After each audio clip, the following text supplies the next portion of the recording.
Je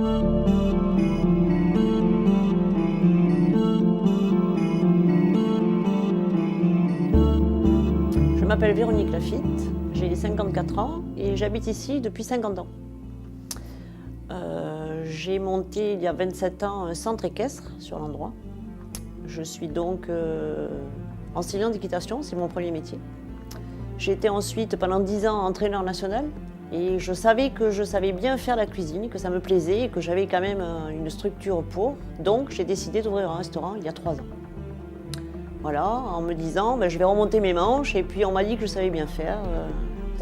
Je vais y aller, je vais me lancer, je vais trouver quelqu'un qui va m'aider, donc la personne de Marie-Jo. Et je me suis lancée, voilà, avec une ouverture tous les jours, des plats simples, mais avec des vrais produits, de la vraie cuisine. Je vous laisse à votre village et nous allons continuer la découverte de ce canton avec un des meilleurs spots d'Europe, du rafting.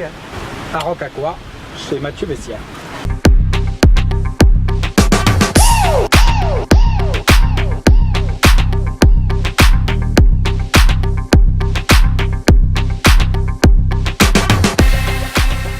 Bessière, pourquoi ce spot est-il aussi célèbre?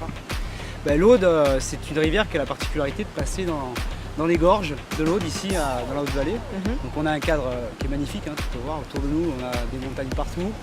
Et ce qui fait tout son charme, c'est les rapides un peu forts que tu as pu voir tout à l'heure sur l'eau. Donc le mélange des deux, c'est pas forcément toujours le cas. Donc c'est pour ça qu'elle est aussi connue. Qu'est-ce qu'on peut faire d'autre ici? Sur la Haute-Vallée, ici autour d'Axat et Quillan, il y a beaucoup de sports nature qu'on peut faire. Il y a donc les sports d'eau vive, le raft, la nage en eau vive, le canoë-kayak, et aussi on peut faire du canyon, de la spéléo, de l'escalade, tous les sports de pleine nature. En tout cas Mathieu, merci beaucoup pour cette balade, c'était vraiment super. Voilà, Côte-Canton c'est terminé et on se retrouve pour un prochain épisode. Au revoir et à bientôt.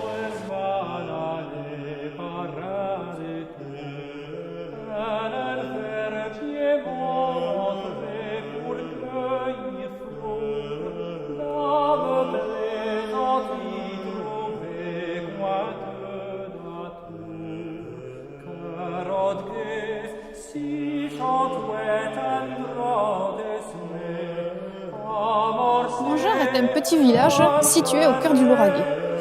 Ce village fut fondé au Moyen Âge, en 1317, par le roi de France, ainsi que par son sénéchal à Toulouse, Guy de Guillard, qui donna plus tard son nom au village.